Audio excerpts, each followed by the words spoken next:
עם ישראל היקר!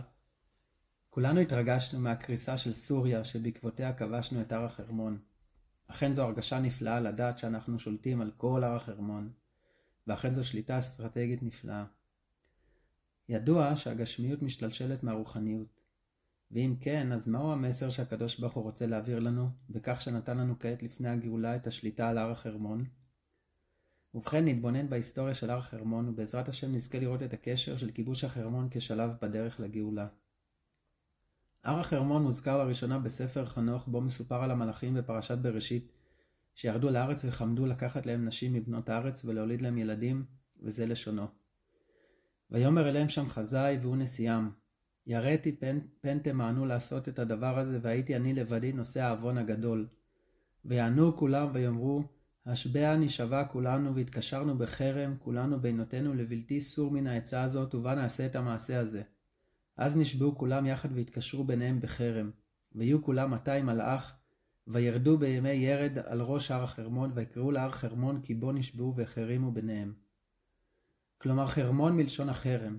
הייתה כאן אחדות, אפילו אחדות נפלאה של שבועה, אבל אחדות מקולקלת. לאחר מכן ישנה מסורת שברית בין הבתרים שהקדוש ברוך הוא כרת עם אברהם, הייתה על הר החרמון, כאשר חזר אברהם ממלחמתו עם המלאכים.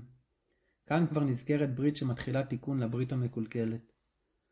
לאחר מכן כתוב שהר החרמון, בנוסף להר הכרמל והר תבור, היו מאותם ערים שרבו ביניהם היכן ניתן הקדוש ברוך הוא את התורה, וכמובן שבסוף התורה ניתנה על הר סיני. במדרש תהילים כתוב חרמון זה סיני, שמשם נחרמו כל האומות לפי שלא קיבלו את התורה. כלומר, שוב מוזכר החרם בדגש על אומות העולם.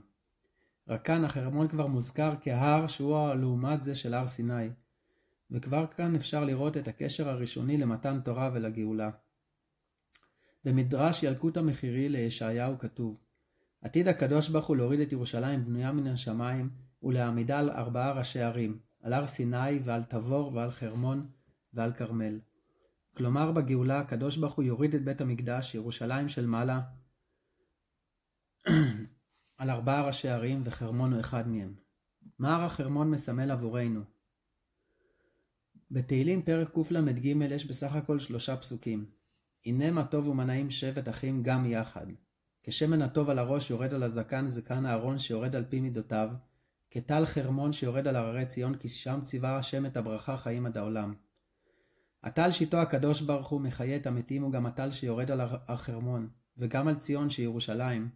אך אפשר לומר שהתנאי להכל הוא, הנה מה טוב ומה נעים שבט אחים גם יחד. מדוע דוד המלך בפסוק בתהילים מוסיף את המילים גם יחד, לאחר שאנחנו כבר יושבים שבט אחים? שמעתי פירוש מהרב עמרם מויאל מצפת שאמר שראשי התיבות של המילה יחד הם יש חילוקי דעות. כאן לדעתי תמוד הסוד לגאולה. כשנבין שאנחנו יושבים ביחד, אחים אנחנו, למרות שאנחנו שונים אחד מהשני ולא מגיעים ממקום של התנשאות וגאווה לנסות לשנות את השני ולגרום לו לחשוב כמונו, אז מתקיים הגם יחד. כשרוצים לעזור לתקן אבל מגיעים ממקום שווה ולא של התנשאות, אז הצד השני ייפתח אלינו ונוכל לעזור וגם לקבל עזרה מהצד השני.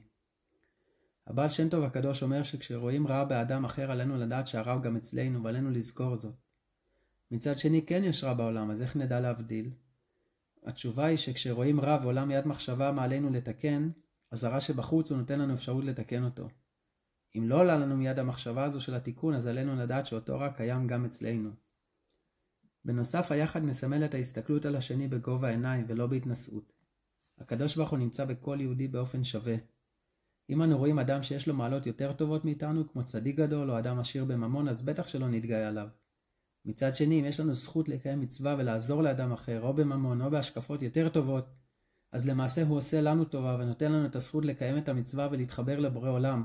אז גם עלינו להסתכל עליו כמי שעזר לנו ונתן לנו את הזכות לקיים מצווה ולהתחבר לבורא עולם.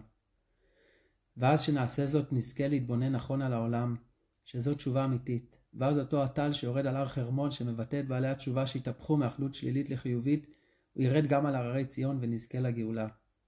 שנזכה כולנו לאחדות אמיתית ולגאולה במהרה בימינו, אמן.